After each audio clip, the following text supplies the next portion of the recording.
Positive atheism Hindi channel दर्शकों को स्वागत। हम मान्यताएं अंधविश्वास के बारे में कुछ जानते हैं। आज पंचांग के बारे में, ऐसे अच्छे क्षण बुरे क्षण के बारे में हम समझेंगे।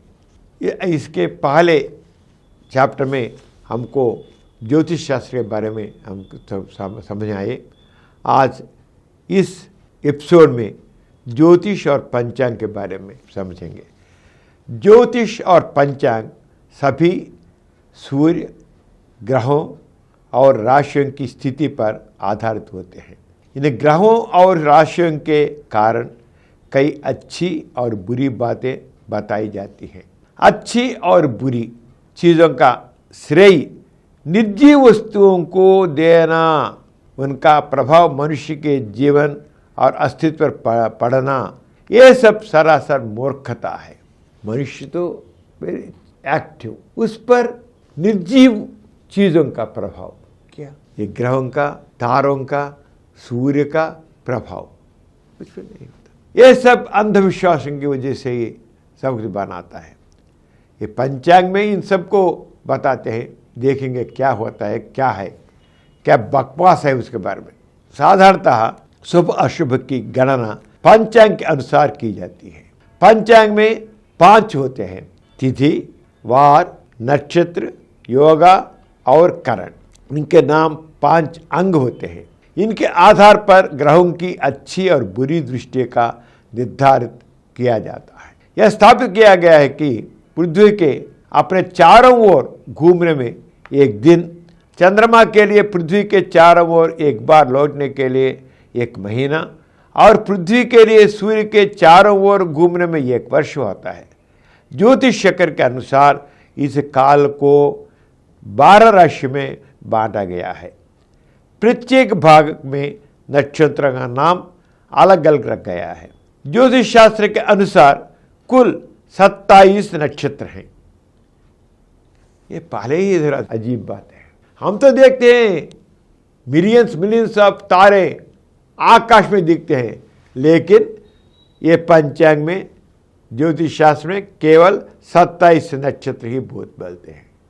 यही तरह के अशास्त्रीय है।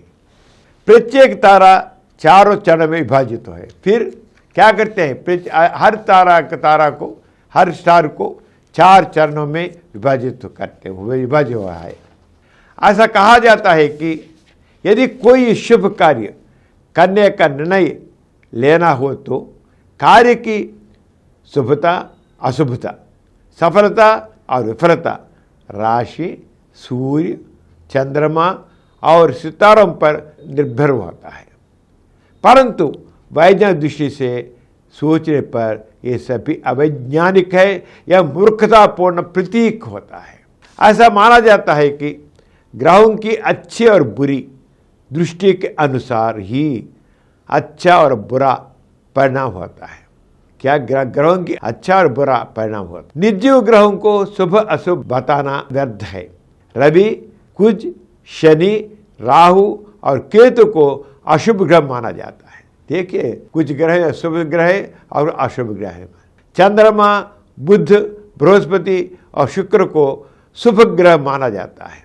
ऐसा कहा जाता है कि यदि बुध और चंद्र ग्रह किसी के अशुभ ग्रह के साथ आते हैं तो वे दुर्भाग्य लाएंगे, और यदि वे किसी अच्छे ग्रह के साथ आते हैं तो वे सौभाग्य लेंगे।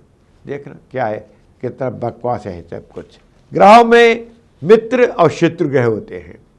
रवि ग्रह को चंद्र, कुज और बृहस्पति मित्र है, और शनि और शुक्र से शत्रु है। इस प्रकार प्रत्येक ग्रह के अपने अपने मित्रता एवं शत्रुता होते हैं। इसके अलावा पदों के आधार पर अस्थायी मित्रता और अस्थायी शत्रुता को भी जिम्मेदार ठहराया जाता है। किसी भी शुभ कार्य को करने के लिए इन ग्रहों की स्थिति देखी जाती है। ऐसा माना जाता है कि अगर ग्रहों की स्थिति का ध्यान न रखा जाए तो अशुभ होने का खतरा रहता है। लेकिन सब बकवास है, सब निर्मित भावनाएं हैं। देखिए क्या है सब कुछ। आपको साइंस मालूम है तो देखिए, सब कुछ बकवास है, व्यर्थ, मीनिंगलेस। मीनिंगलेस कठिन। और इतना ही नहीं, क्षणों के बारे में, कुछ अच्छे क्षण होते हैं, कुछ बुरे क्षण होते हैं। ये सब कुछ ये पंचांग वाले बोलते हैं, जन्म लेने वालों की स्थिति, स्वास्थ्य और कल्याण जन्म अवधि के सितारों और ग्रहों पर निर्भर करता है। चाची, जन्म लेने वालों की स्थिति, स्वास्थ्य और कल्याण जन्म अवधि के सितारों और ग्रहों पर निर्भर करता है। चाहे किसी को कोई काम करना हो, चाहे कोई अच्छा काम करना हो, चाहे किसी को व्यापारिक लेन देन करना हो, भविष्य का अच्छा और बुरा होना उस व्यक्ति के जन्म के समय सितारों और ग्रहों की विशेषताओं पर निर्भर करेगा। कि मीनिंगलेस। ऐसा भी कहा जाता है कि ग्रहों के आधार पर ही बीमारियां होती हैं। यदि जन्म के समय रवि उस विशेष राशि में हो तो माना जाता है कि स्वास्थ्य की दृष्टि से दस्त, बुखार और मानसिक रोग हो सकते हैं। यदि चंद्रमा मौजूद हो तो माना जाता है कि स्त्री रोग और पीलिया हो सकता है। कुछ अन्य बीमारियां मंगल को, कुछ अन्य बीमारियां बुध को, कुछ विभिन्न ग्रहों का रोग का कारक माना जाता है।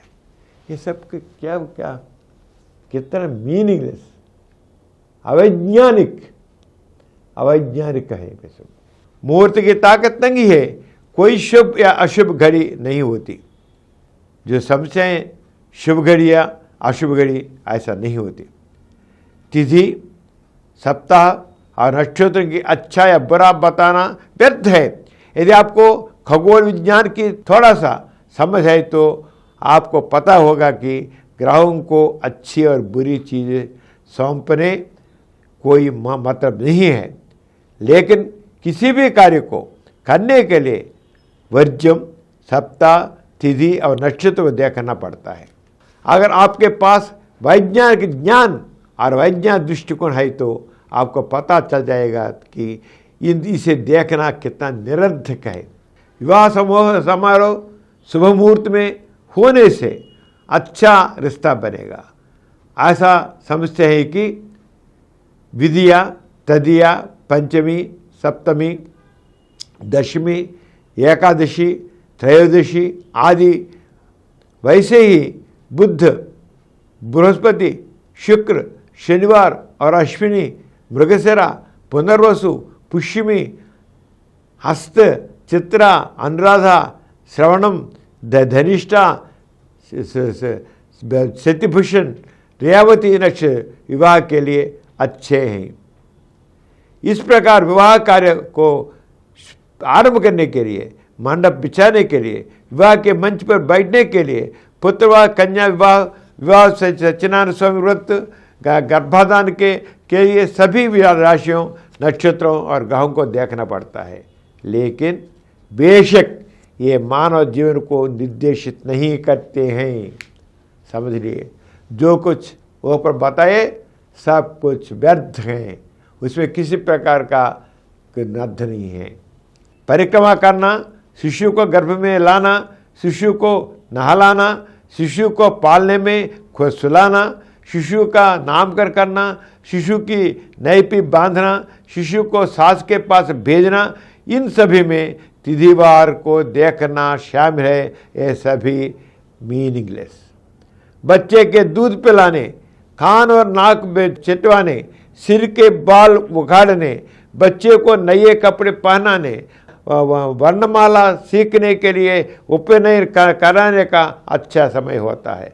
अगर कोई भी एक चीज़ गलत हो जाती है तो समय सही ढंग से निर्धारित ना कर पाने का एहसास होता है। लेकिन अच्छा या बुरा होना हम पर, हमारे आसपास के लोगों पर निर्भर करता है, ग्रहों पर नहीं। इसलिए हम तो विश्वास करते हैं सब कुछ गलत धारणा है। यदि कृषि की बात की जाए तो पशु खरीदने के लिए कृत्तिका, आर्द्रा, भरणी, अनु, मूलसुखा, स्वाति, पूना, चित्त, मृग आदि शनि और मंगलवार का दिन अच्छा माना जाता है। यह कई कृषि कार्यों के लिए शुभ है, जैसे मवेशियों को बांधना, हल जोतना, बैलों को जोतना, चना, कुसुम, गेहूं के बीज बिखेरना, कपास के बीज बोना, केला और आम के बाग लगाना, हल चलाना, वृक्षारोपण, हल चलाना, ढेर लगाना, कुएं और तालाब खोदना, तिथि और सप्ताह देखे जाते हैं। ये सब करने के लिए तिथि और नक्षत्र के बारे में देखते हैं। देखो कितना अंधविश्वास है। मनुष्य को यह सोचना है कि वह जो कार्य कर रहा है वह सही है या नहीं, वह देखना है। लेकिन तिथि, वार और नक्षत्र का अनुसार कार्य नहीं होते हैं। शैक्षणिक मामलों में भी नौकरी, शिक्षा, व्यवसाय आदि से जुड़ने के लिए अच्छे दिन देखने की मिलेंगे। ये सब बकवास है। कुछ लोगों के लिए अपर्याप्त कौशल और योजना के कारण उनके द्वारा निर्धारित कार्य में विफलताएं होती हैं। ऐसे में वे बिना समझे शिकायत करते हैं कि शनि के प्रभाव के कारण योजनाबद्ध कार्य असफल नहीं हो पाया। कुछ लोग सब कुछ देख कर कहते हैं लेकिन विफल हो जाते, तब देख बोलते शनि है, शनि आपके हमको जाने अनजाने शनि हमारे पीछे चलता है। जन्म राशि, नाम राशि और लग्न में शनि हो तो येलिनाटी में शनि होता है। ऐसा कहा जाता है कि शनि ग्रह प्रत्येक राशि में 2 से 2.5 साल तक गोचर करते हैं और कुछ में ये 7.5 साल तक रहते हैं। शनि पीड़ित व्यक्तियों को तिल, गुड़, तेल और नवाध्यास मिलाकर शनि के प्रतिमा पर शनिश्वर की 27 परिक्रमा करनी चाहिए। उनको शांति करने के लिए ये सब करना होता है। कहा जाता है कि इससे चढ़ाने से शनि दोष दूर होता है और जल्दी सौभाग्य प्राप्त होता है।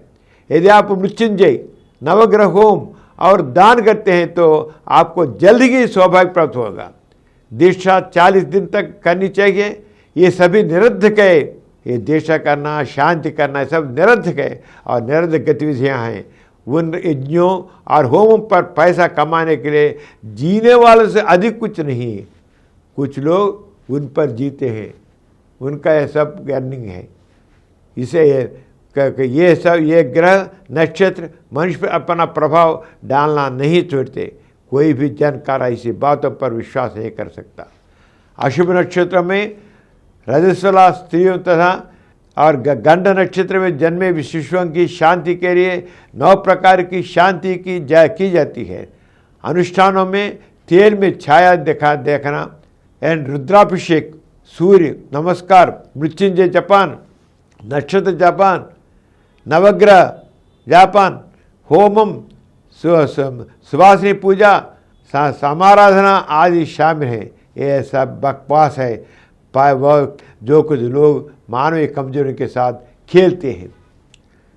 पुष्मी दूसरा पद है, चित्त दूसरा पद है, कन्या लग्न उत्तरा पहला पद है। यदि पिता के लिए दिन में पुत्र का जन्म हो और रात में पुत्री का जन्म हो तो माता को गंडम कहा जाता है। एकादशी, चतुर्दशी, अमावस्या, सायंकालम, ग्रहण काल, वर्ज्य, दुर्मुहूर्त काल, माता और पिता के भाई के नक्षत्र में जन्म लेने से अनेक दोष उत्पन्न होते हैं। ऐसे समय में शांति बनाने के लिए यदि बच्चा गले में जात लिपट कर पैदा हो तो या उसके चाचा के लिए दुर्भाग्य है। कहा जाता है कि ऐसे समय में शांति बना लेनी चाहिए, लेकिन सब निरर्थक है। देखिए कितने प्रकार का अंधविश्वास है। एक नहीं, कई कई कई अंधविश्वास है। यह सब अंधविश्वास है। आस्तिकता में ये अंधविश्वास एक नहीं, 2 नहीं, हजारों अंधविश्वास है। कुछ शांतियां बच्चे के जन्म काल के नक्षत्र के अनुसार भी की जाती है। मनुष्य हर मामले निरर्थक भय और संदेह से भरे जाता है और बिना सोचे समझे अर्थहीन, जिसे शांति कहते हैं, काम करने के बेकार हो जाता है। इसमें कुछ खास नहीं है सिवाय उसके कि कुछ स्वार्थी लोग जन्म के समय प्रत्येक नक्षत्र को कुछ अच्छा और कुछ बुरा बनाते हैं और प्रत्येक नक्षत्र के लिए कुछ शांति निर्धारित करते हैं। घड़ियों और तिथियों के अनुसार कोई अच्छा या बुरा नहीं होता है। जन्म नक्षत्र के अनुसार अच्छा या बुरा कहना माइंड गेम खेलने के अलावा और कुछ नहीं है। ये सब माइंड गेम है। प्रत्येक तारे का अपना शुभ और अशुभ संकेत होता है। यदि अश्विनी नक्षत्र में जन्म हुआ तो उसके 3-4 चरणों में कोई दोष नहीं होता। हालांकि तारा खराब होने के कारण पिता को शांति पाने के लिए सीधे बच्चे के चेहरे को नहीं देखना चाहिए, बल्कि तेल में बच्चे की छवि को देखना चाहिए। इस प्रकार प्रत्येक नक्षत्र को ये दोष और शांति प्रदान की जाती है। अच्छे दिन, बुरे दिन, अच्छे घंटे, बुरे घंटे, अच्छी तिथियां, बुरी तिथियां, अच्छे ग्रह, बुरे ग्रह, अच्छे नक्षत्र, बुरे नक्षत्र, उनमें अनेक गुणों को आरोपित करता है। यह सोचना कि उनका प्रभाव मनुष्य पर पड़ता है मनुष्य की अज्ञानता का प्रतीक है। सब कुछ अज्ञान है, उनका प्रभाव मनुष्य पर पड़ना मनुष्य की अज्ञानता का प्रतीक है। इसके अलावा यह सोचना कि अमावस्या का बुरा दिन है और नए दिन अच्छे हैं, बकवास है सब कुछ। चंद्रमा पृथ्वी के चारों ओर घूमता है। चंद्रमा को पृथ्वी की एक परिक्रमा पूरी करने के लिए 1 महीना लगता है। प्रत्येक माह के प्रथम 15 दिनों को शुक्ल पक्ष कहा जाता है, दूसरे 15 दिनों को कृष्ण पक्ष कहा जाता है। शुक्ल पक्ष का अध्याय धूप वाले दिन और कृष्ण पक्ष का अध्याय अंधेरे और समृद्धि देना। पूर्णिमा के दिन को पूर्णिमा कहा जाता है। अमावस्या पूर्णतः अंधकार में दिन है। कहा जाता है कि जब चंद्रमा पृथ्वी के चारों ओर घूमता है, जब सूर्य की पूरी रोशनी चंद्रमा पर पड़ती है तो चंद्रमा पूरी चमक में दिखाई देता है। जैसे ही पृथ्वी के चारों ओर घूमते हैं, सूर्य और चंद्रमा के बीच पृथ्वी की बाधा के कारण चंद्रमा की रोशनी धीरे धीरे कम हो जाती है। जब चंद्रमा पृथ्वी के पीछे चला जाता है तो चंद्रमा को सूर्य का प्रकाश यहीं पे मिल पाता है। उस दिन को अमावस्या कहा जाता है। ये कुछ ऐसा जो आम तौर पर हर महीना होता है, उसके साथ कुछ भी गलत नहीं है। लेकिन अमावस्या को अशुभ दिन मानना और उस दिन कोई कार्य ना करना व्यर्थ है। इसी प्रकार ग्रह अपने अपने कक्षों में सूर्य के चारों ओर घूमते हैं। सूर्य से बहुत दूर तारों के समूह हैं, जैसे कि ग्रह सूर्य के चारों ओर घूमते हैं। ग्रहों की पृष्ठभूमि में दूर तक तारों के समूह देखे जाते हैं। तारों का वह समूह, ये ग्रह कुछ 100 मिलियन मील दूर पर है, परंतु तारों के उस समूह को नक्षत्र का नाम देना और उनके गणों का ज्योतिष और पंचांग बनाना, सिद्धांत बनाना और उन पर पक्ष के लिए बिना उन पर विश्वास करना मनुष्य की बुद्धि को अज्ञानता का गुलाम बनाना है। जिसके पास बुद्धि नहीं है वह इन सब बातों पर विश्वास करता है और सोचता है कि क्षण अच्छे समय और अच्छे समय है, और वह स्वयं को धोखा देता है, मूर्ख बना रहता है। ऐसी स्थिति से व्यक्ति को बाहर निकलना चाहिए। आप समझें कितने अंधविश्वास हैं, किस प्रकार होते हैं। थोड़ा सा साइंस का ज्ञान हो तो, विज्ञान हो तो आप सबको समझ आ जाएगा। जो कुछ ये सब बताते हैं आस्तिक वाले बोलते हैं, ये सब झूठाबाजी है, सब कुछ झूठ है, उसमें किसी प्रकार सच नहीं है। इस अंधविश्वासों को थोड़ा सा दिल लगा करके, मन लगा के, दिमाग रख करके सोचना, नहीं तो 100 हजारों अंधविश्वास हमारे जीवन को नष्ट करते हैं। अगले इसमें एपिसोड में मिलेंगे और एक फिर देखेंगे।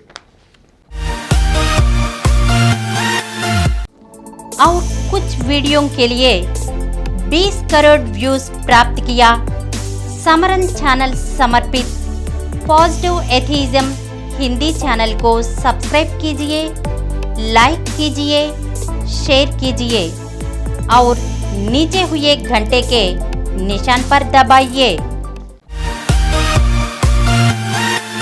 Please download Samaram Channels app from Google Play Store and watch your favorite channels. Click the bell icon and subscribe to the channels.